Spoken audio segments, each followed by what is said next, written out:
Good morning, dear student. It's nice to see you all again. Today, we will go with new chapter of history, that is the Iron Age civilization. Now, introduction of this chapter. The Bronze Age flourished in the eastern part of the world as the western part was less advanced at that time.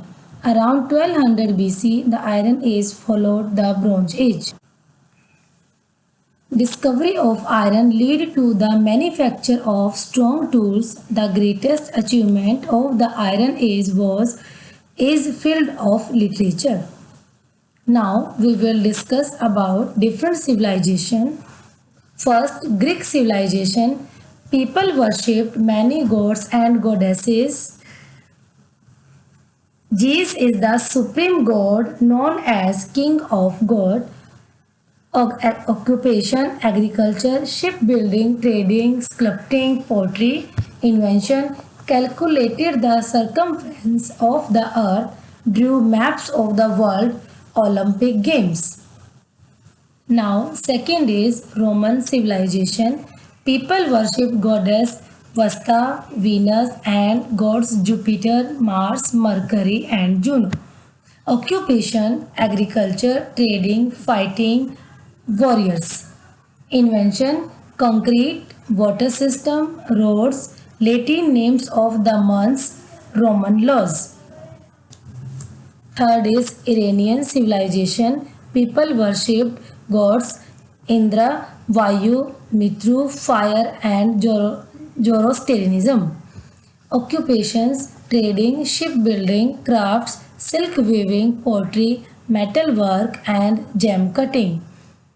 Inventions, Aramaic script, decoration of palaces with gold, silver, precious stones, ebony, and ivory.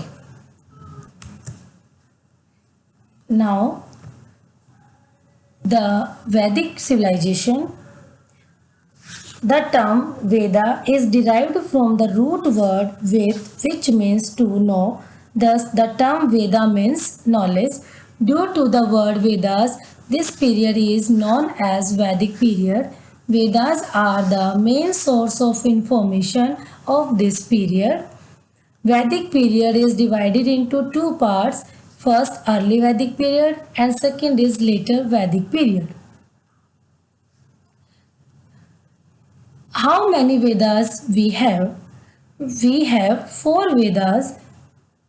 First, Rig Veda, second, Samved, third is Yajur and fourth is Atharvaved.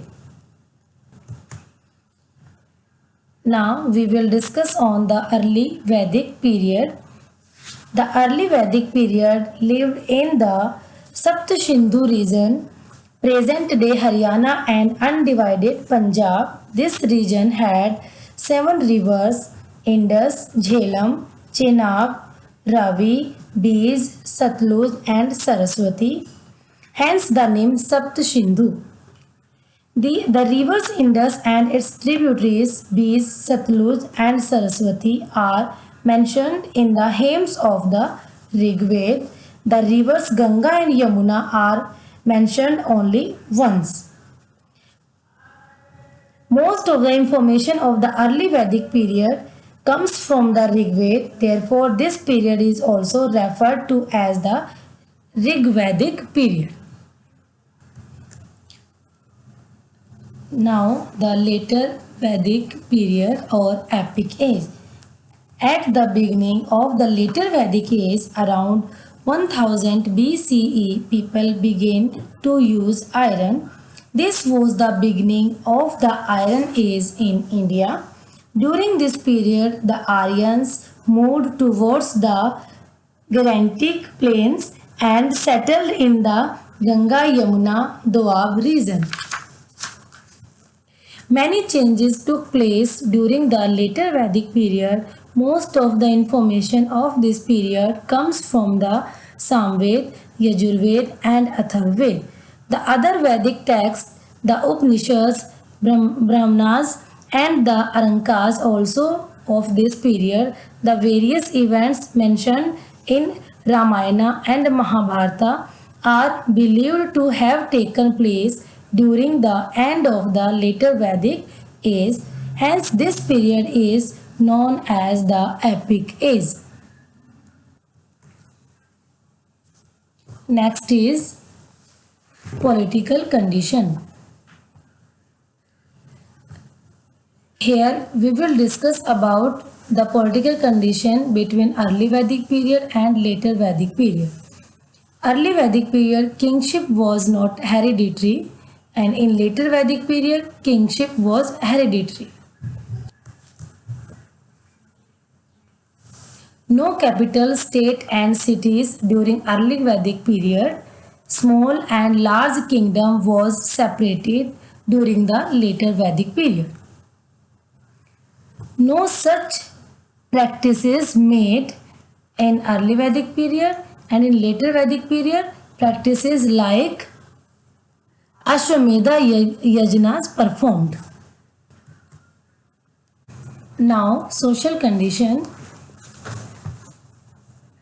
Grahapati, the elder member who is the head of the family. Family was the basic unit of society. Women were held in great respect. Women were educated and take part in all religious ceremonies. Social evils like sati pratha and child marriage come in play during later Vedic era. Now we will discuss about Varnas.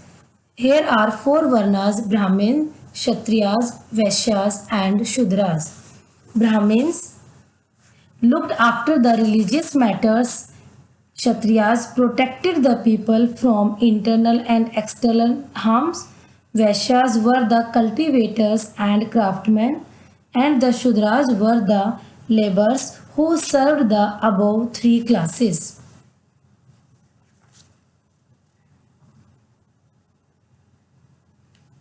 Now we will discuss life according to Upanishads. The Upanishads divides man's life into four ashrams of 25 years each. A man had to spend the first 25 years of his life in a Gurukul where he learned the art of life and religions. This stage was called Brahmacharya Ashram. The second stage of 25 years was called the Grihastha Ashram, when a man worked hard, got married and raised a family. During the third stage, that is Vanprasth Ashram, he retired to the forest to meditate, and in the last stage, which is called Sannyas Ashram, he lived a life of complete detachment and spent his time in preaching. Next, occupation.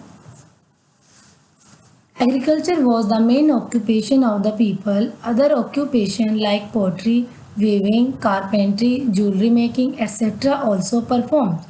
Aryans were expert in trading coins, Nishka, Satmana and Krishnala in later Vedic period. Now religion.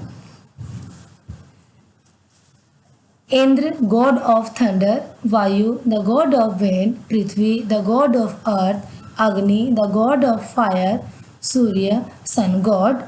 In later Vedic, yajnas were expensive and God became Brahma, Vishnu, Shiv, Rama and Krishna. Now we will discuss about the achievements. Vedic literature threw light on the achievements of Aryans in the field of science, knew the use of iron, mathematics as Ganit, including arithmetic, geometry, algebra, dwarfs, knowledge of zero, decimal system, cube, cube root, etc. Astrology was favorite subject of Aryans. That's all for this chapter. Thank you.